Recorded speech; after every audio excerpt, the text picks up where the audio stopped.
আসসালামু আলাইকুম। শিক্ষকরা তাদের বিভিন্ন যৌক্তিক দাবি নিয়ে রাজপথে নামে। কখনো শিক্ষকদের যৌক্তিক দাবিগুলো পূরণ হয়, আবার কখনো পূরণ হয় না। শিক্ষকরা শূন্য হাতে ঘরে ফিরে আসে। এসব আন্দোলনে আমরা বিভিন্ন শিক্ষকদের বিভিন্ন বাস্তবসম্মত এবং আবেগঘন কথা শুনি। কোনোগুলো সমাজের সঙ্গে মিলে যায়, আবার কোনো বক্তব্য নিয়ে সমাজে শুরু হয় হাসির খোরাক।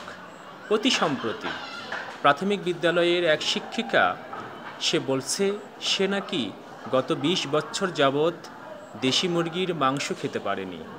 এটি একেবারেই অযৌক্তিক কথা। এটি কোনোভাবেই বলা শোভা পায়নি।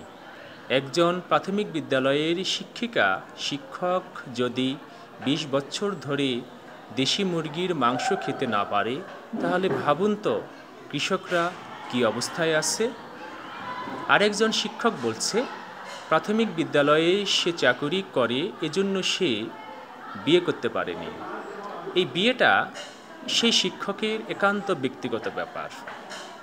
এটি দাবি আদায়ের ক্ষেত্রে যৌক্তিক বক্তব্য কোনোভাবেই কাম্য নয়।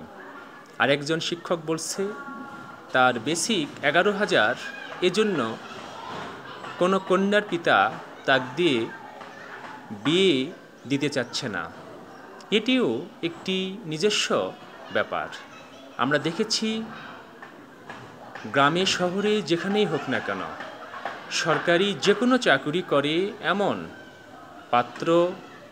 এমন পাত্রের খোঁজ পাইলে মেয়ের বাবারা বিয়ে দেবার জন্য হন্য হয়ে খুঁজে বেড়ায়। হয়তোবা যে শিক্ষক বলছে তার বেসিক ১১,০০০, সেজন্য সে ভালো মেয়ে খুঁজে পাচ্ছে না।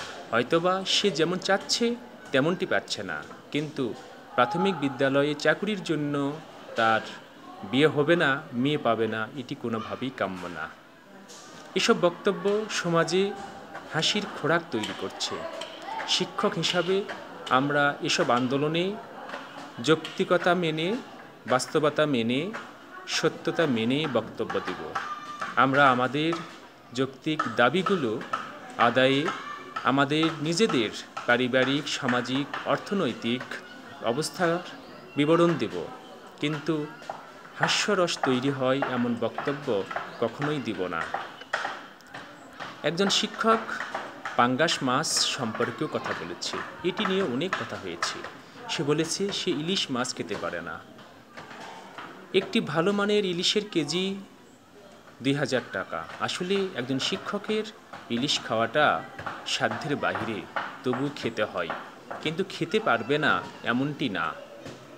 দেশি মুরগি ইচ্ছে করলেই যে কোনো মানুষের খাওয়া সম্ভব, কিন্তু ২০ বছর যাবৎ দেশি মুরগি খেতে পারেনি, এটিও কোনোভাবে গ্রহণযোগ্য হতে পারে না।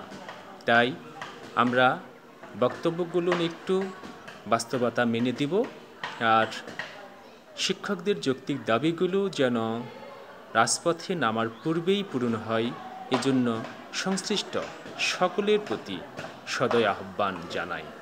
সবাইকে ধন্যবাদ।